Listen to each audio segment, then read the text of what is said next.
Esse vídeo dá continuidade e é um complemento das ideias apresentadas anteriormente na seção que fala sobre nuances homoafetivas dentro da obra de O Retrato de Dorian Gray, de Oscar Wilde. E antes de mais nada, eu queria dizer que a fonte de pesquisa, a base de pesquisa tanto do vídeo quanto da seção, é o próprio livro, O Retrato de Dorian Gray, e também um artigo escrito pelo Leandro Souza Borges Silva, é, que fala sobre menções homoculturais de O Retrato de Dorian Gray. O objetivo da análise seria justamente trazer alguns comportamentos de dois personagens, o Basil Howard e o Lord Henry, dentro da trama, que vão meio que mostrar essas insinuações homoafetivas dentro da obra, que comparado não comparado, mas colocado na época, meio que deixa ali uma certa ambiguidade sobre as reais intenções dos personagens, sejam elas afetivas ou sejam elas com outros objetivos, com outras metas, finalidades, enfim. Continuando a análise sobre o Basil Howard, a gente tem algumas outras menções que vão meio que embasar, meio que polarizar que existia sim uma admiração para além da amizade do pintor em cima do Dorian Gray. A gente tem, por exemplo, ali mais ou menos no início do livro, Basil falando sobre inspirações de alguns personagens da história que vão trazer uma sublimidade maior com relação à criação da arte. Por exemplo, Basil ele traz uma referência de Adriano com Antino.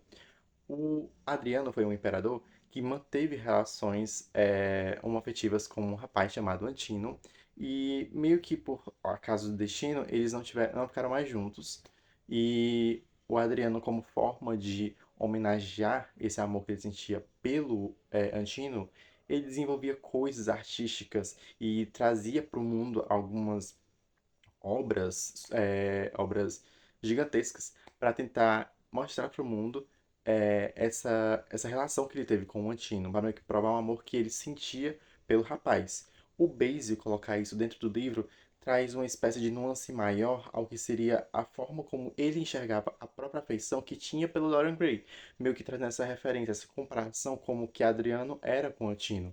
Inclusive, Adriano e Antino são uma das maiores fontes de inspiração e também fontes de referência quando se trata de artes baseadas em uma relação homoafetiva, porque era justamente uma relação muito baseada nessa afetividade, perdão, nessa troca de afeto entre duas pessoas.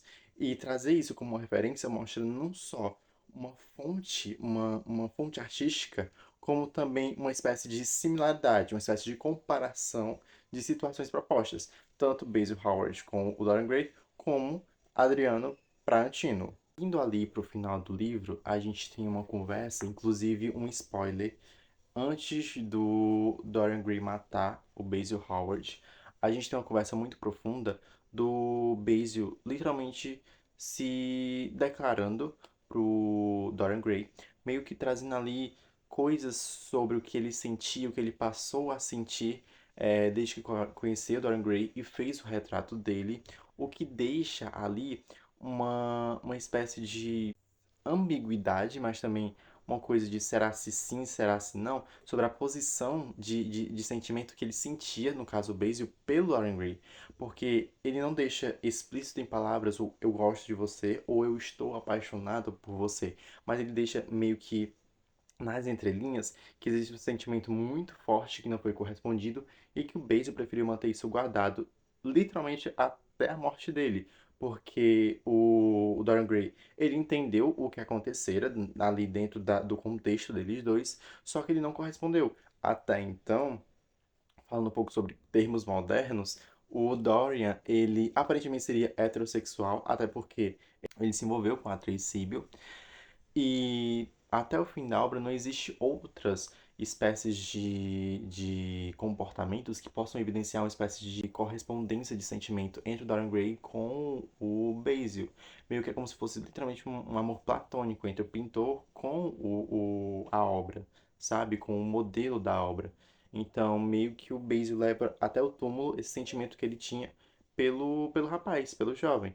Então a gente tem o que eu acredito ser um dos personagens idealizado justamente para trazer esse sentimento aflorado, essa presença, essa demarcação de uma relação homoafetiva, só que não explícita. Porque a gente não tem um casal que funciona, um casal que dá certo. A gente tem uma espécie de casal que é fomentado pela indagação sobre as próprias relações, sobre se poderia dar certo, se não poderia dar certo.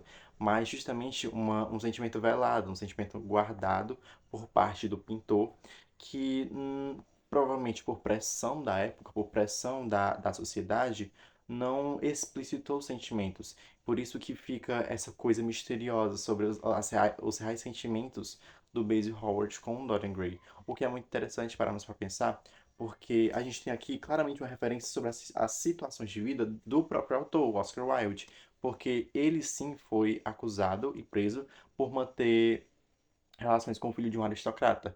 E a gente tem justamente essas referências colocadas dentro do livro. Eu não tenho aqui a métrica real se o livro ele veio depois dos acontecimentos ou se foi antes, mas aqui a gente tem retratado uma situação muito parecida com o que aconteceu com o próprio autor. Então é como se fosse um paralelo muito interessante sobre como que a sociedade poderia considerar a relação futura se acontecesse do Dorian Gray com o Basil Howard. Provavelmente acabaria em ruína, como aconteceu com o próprio autor. Então, no caso, a gente tem uma espécie de similaridade entre a ficção e o mundo real. Dando continuidade, a gente tem o segundo personagem, que é um dos mais misteriosos, eu diria, com relação a nuances homoafetivas, que seria o Lord Henry. Inicialmente, a gente tem o Lord Henry como uma pessoa hedonista. Ele é uma pessoa justamente que se relaciona com base de aparências. E, num sentido comportamental, ele é uma pessoa muito nefasta. Uma pessoa com pensamentos muito mundanos. E na verdade, ele desperta em si próprio um interesse muito curioso pelo Dorian Gray, porque no início da obra, o Dorian Gray se apresenta como um jovem muito ingênuo, muito singelo, não muito conhecedor das percepções, das estruturas do mundo. E o Lord Henry meio que brilha o olho dele com essa característica do Dorian Gray e instiga ele a meio que mostrar esse mundo baseado na carnalidade, nas relações carnais, enfim, as aparências, enfim. Não só isso, mas também o Lord Henry, ele mina a cabeça do Dorian Gray com relação à característica de o Dorian ser uma pessoa muito bonita. E não só isso, a gente tem também a própria opinião do Lord Henry meio que reafirmando a beleza, muitas vezes durante o livro, da beleza do Dorian Gray, como se fosse algo que atraísse, magnetizasse a atenção do Lord Henry sobre o Dorian, o que deixa ele também perplexo sobre a forma como isso desencadeou, no caso, foi desencadeado nele. Ele mesmo não entende o que aconteceu de fato para o Dorian Gray chamar tanta atenção do Lord Henry, mas ele sente a necessidade de se aproximar do Dorian e fazer ele meio que um discípulo das próprias ideias que ele tinha sobre a vida, sobre o mundo no geral, e queria fazer com que ele virasse na verdade, ele é um protegido. Ele até cita numa conversa com um familiar do Henry sobre ele tratar o Dorian Gray como um protegido dele. Então a gente tem uma espécie de relação meio que de um para outro no sentido de transformar um no outro. Só que nas palavras do Henry, a gente tem uma característica um pouco curiosa no que tange essa proximidade, porque o próprio Henry não entende o que está acontecendo com ele, esse interesse que foi despertado nele, que vai muito além da amizade, beira ali um pouco do carnal. A gente tem como exemplo um trecho da página 56 dessa versão do livro da editora La Fonte de 2020, que fala justamente isso aqui. Ele tentaria ser para Dorian Gray, aqui é uma opinião do Lord Henry. Ele tentaria ser para Dorian Gray o que, sem saber, o rapaz fora para o pintor que executara seu maravilhoso retrato. Ele tentaria dominá-lo, o Lord Henry, para Dorian Gray. Já tinham feito, na verdade, mesmo que pela metade. Ele tornaria aquele maravilhoso espírito propriedade sua. Havia algo fascinante nesse filho do amor e da morte. Esse trecho é um pouco depois de quando o Henry descobre o passado do Dorian Gray com um familiar dele, e ele fica comovido e também um pouco instigado, a aprofundar os laços com o Dorian Gray, no sentido de fazer ele virar uma própria cópia sua. Eu poderia até mesmo afirmar que o Henry, ele provavelmente seria uma pessoa muito infiel, seria muito de trair a esposa, até porque ele é uma pessoa que se relaciona por aparências. Então, se ele é uma pessoa que tá ali no meio social mais ascendido, não necessariamente o que ele sente pela própria esposa, que ela aparece inclusive no livro, não é algo genuíno, e, inclusive, o interesse que ele tem pelo Dorian Gray chega até a superar o interesse, até mesmo nas relações amorosas que ele tem com a própria esposa. O que eu poderia também meio que trazer aqui um paralelo sobre que se a história fosse mais desenvolvida no sentido da relação do Henry com o Dorian Gray, provavelmente o Henry também insinuaria essa introdução do personagem do Dorian Gray no mundo carnal, no sentido sexual da coisa, porque a gente tem um interesse muito mais carnalizado em comparação com Basie Howard, porque o Henry é uma pessoa muito carnal. Ele é uma pessoa muito voltada às relações superficiais. Então, nada impede de que o próprio personagem introduziria o Dorian no mundo carnal, no mundo das relações. Então, no geral, a gente tem essas duas perspectivas sobre dois personagens diferentes, o Basil e o Lord Henry. E para concluir, a gente tem uma retratação muito dualizada e muito curiosa sobre o que tange a afetividade e o interesse sexual, o interesse carnal entre os personagens dentro da obra de Dorian Gray. Porque nós temos, de um lado, o pintor que fica extremamente interessado e muito obcecado pela própria obra-prima, não só a obra, mas também a pessoa em si. Como, por outro lado, a gente tem uma pessoa que está interessada em transformar o Dorian Gray na própria versão de si, só que, mas também temos também um sentimento não compreendido sobre o que Dorian Gray despertou no personagem durante a obra. O Basil e o Henry são duas pessoas que vão meio que trazer à tona certos sentimentos não compreendidos pela sociedade no que significa a relação homossexual. Então essas representações são muito importantes porque traz sim à tona que nada é velado, nada pode ser escondido por muito tempo. E não somente isso, mas também o como é complexo entender relações que não são totalmente padronizadas na sociedade.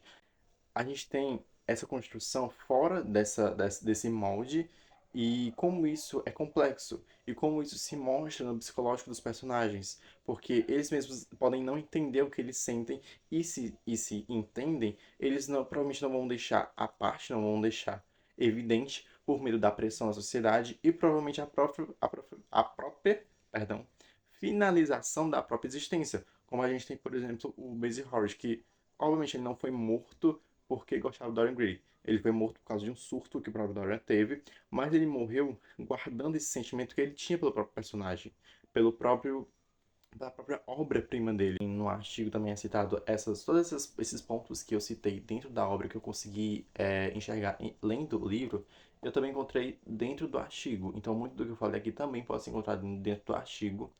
E algo curioso que eu também acho interessante comentar é que o próprio autor do artigo, o Leandro Souza Borges, ele traz também essa dualidade entre a visão do Lord Henry com a perspectiva do Basie Howard, de que existe sim essa dualidade entre o que é o afetivo e o que é o carnal, e como que isso afetou os personagens de alguma forma. E, basicamente, num todo, a pesquisa foi essa. A gente tem o livro Retrato de Dorian Gray como um exemplo muito forte dentro da literatura inglesa do século XIX, que vai tratar de assuntos que não só vão trazer ali a sociedade como um moralismo puritano meio duvidoso, mas também trazendo perspectivas acerca das relações sociais moldadas por aquilo que é fora do padrão, no caso, relações homoafetivas. E é muito curioso também pensar que uma obra do século XIX também pode se perdurar ao que dizem os dias de hoje, porque existem muitas obras contemporâneas também que tratam de abordar temas de sentimentos também não. Sentimentos platônicos, sentimentos não correspondidos, até porque o ser humano é plural e as relações sociais podem ser multifacetadas, de várias formas, de vários jeitos, e enfim, basicamente o vídeo é esse, e é isso, gente.